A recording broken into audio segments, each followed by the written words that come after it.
31st night উপলক্ষে আমাদের Chittagong metropolitan পুলিশের পক্ষ থেকে পোশাকি এবং সাদা পোশাকে দুই ধরনের নিরাপত্তা ব্যবস্থা নেওয়া হয়েছে। বিশেষ করে এই নববর্ষ উদযাপনকে কেন্দ্র করে আমাদের যে বিভিন্ন বিনোদন কেন্দ্রগুলো রয়েছে সেখানে আমরা আগের চাইতে নিরাপত্তা জোরদার করেছি।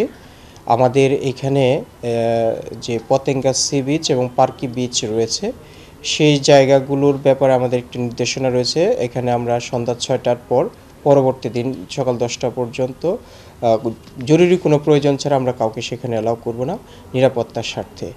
এর বাইরে কোনো উন্মুক্ত স্থানে যাতে কোনো ধরনের অনুষ্ঠান না করা হয় সেই ব্যাপারে আমাদের সিএমপির পক্ষ থেকে ইতিমধ্যে নির্দেশনা দেওয়া হয়েছে।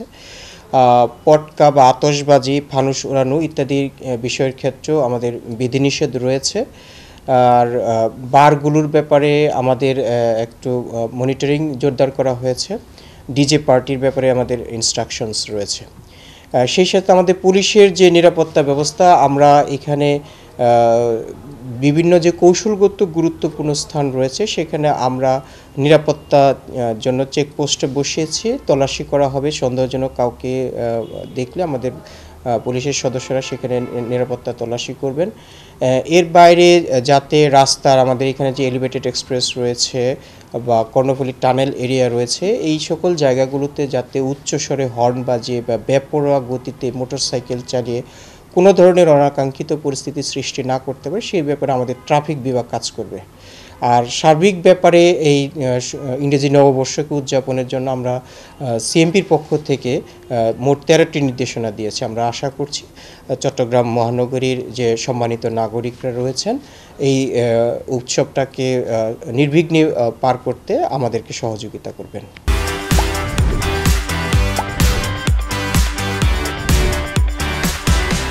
আমাদের এইখানে মোট 6টা স্থায়ী চেকপোস্ট রয়েছে, সেগুলোকে অ্যাক্টিভ করা হচ্ছে। সেই সাথে আমরা আরও বেশ কয়েকটি চেকপোস্ট বসিয়েছি, বিশেষ করে কৌশলগত যে গুরুত্বপূর্ণ স্থানগুলো রয়েছে বিভিন্ন মোড়গুলোতে সেখানে আমরা চেকপোস্ট বসিয়েছি। এর বাইরে যাতে কেউ কোনো ধরনের নাশকতামূলক আইটেম, বিশেষ করে অস্ত্র, মাদক, আতশবাজি, পটকা ইত্যাদি যাতে কেউ ক্যারি না করে সে ব্যাপারে আমাদের যে চেকপোস্টগুলো রয়েছে সেগুলো তারা এই ব্যাপারে কাজ করবে।